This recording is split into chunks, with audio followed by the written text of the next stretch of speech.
speak up. You said you would invite feedback on the shopper. You said you would invite feedback on the radio, and this is your feedback. This action symbolizes that we will no longer stand for Kennecott's unjust treatment of the local citizens.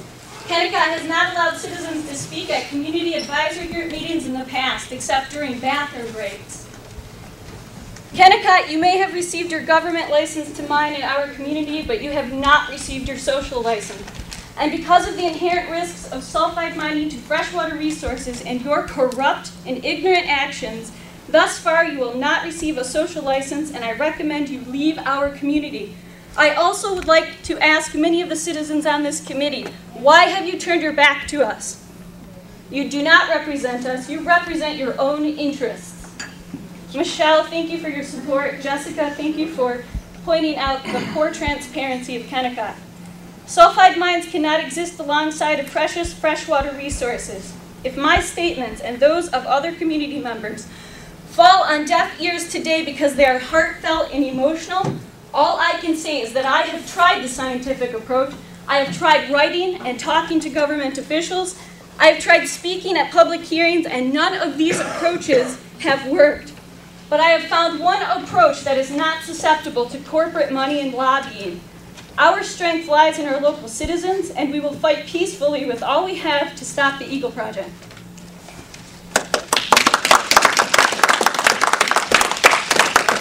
Where is the community in this community action advisory? How long is this going to go on? It's right here. This line is the community members who have been this meeting to an end if that's... an opportunity to say nothing at all the past meetings of this group. I'm sorry. I'm sorry. We're sorry. But clearly have been persuaded by Kennecott. This company is known for their ability to PR their way into looking like people's saviors. They are known for also their ability to pollute people's resources, then walk away as if nothing has happened. Bottom line is that this is the safest guarantee of pollution you could ever find. It's amazing what people will do will trade for $1. Can I just ask how long this is going to go on? Or how many people are still? Please tell me how many people. Everyone who's standing here is going to speak. So this CAG does not represent our community. This is nothing but a cherry-picked group.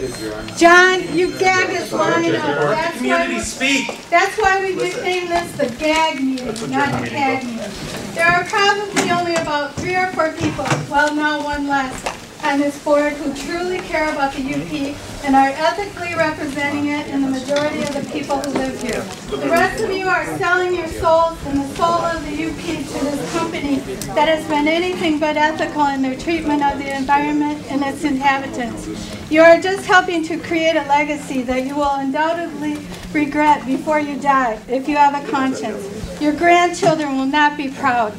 Someday, your grandchildren may instead be thanking us. May I say something, please? For the community action group members who are about to leave, just real quickly, I'm sorry, but we do not have representatives. I just want to say something. No one in this CAG group currently is asking questions that the citizens are concerned with. Who were gracious enough to come here, please. We want to talk about Humboldt Mine, and we'll do that at the next meeting. Stephen Chester, the DEQ director, worked for a law firm for 7 years before he joined the DEQ, a law firm that represents Dow Chemical. This whole process is corrupt.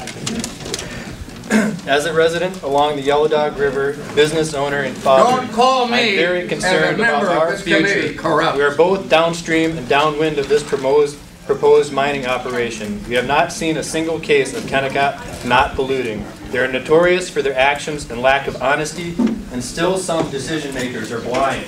What will it take to make you see Kennecott and its owners are not our friend, neighbor, or even U.S.-based corporation? They do not value our health, happiness, or way of life. The only green they see is money, and will say or do anything to reach their goal of maximizing profits at the expense of the environment, people, and anything else that gets in their way. Do you want to associate yourself with this ideology? Will you be able to sleep at night in years to come for the decisions you have made in the name of greed and profit? Will you always wonder in the back of your head, when you or someone you know is sick or dying of unnatural causes, could I have helped avoid this? This is the decision every one of us will have to live with.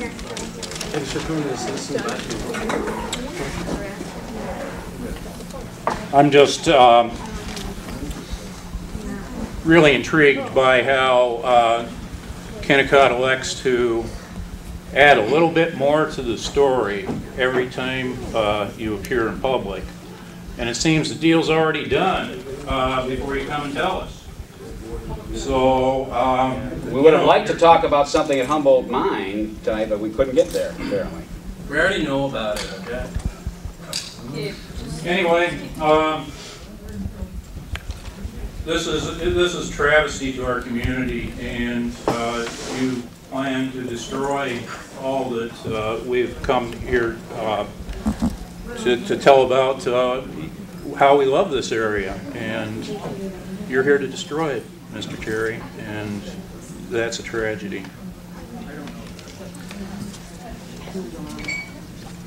As president of Students Against Sulfide Mining on campus at Northern Michigan University, I make up a part of the voice of this community, and it is my right to speak at this community meeting.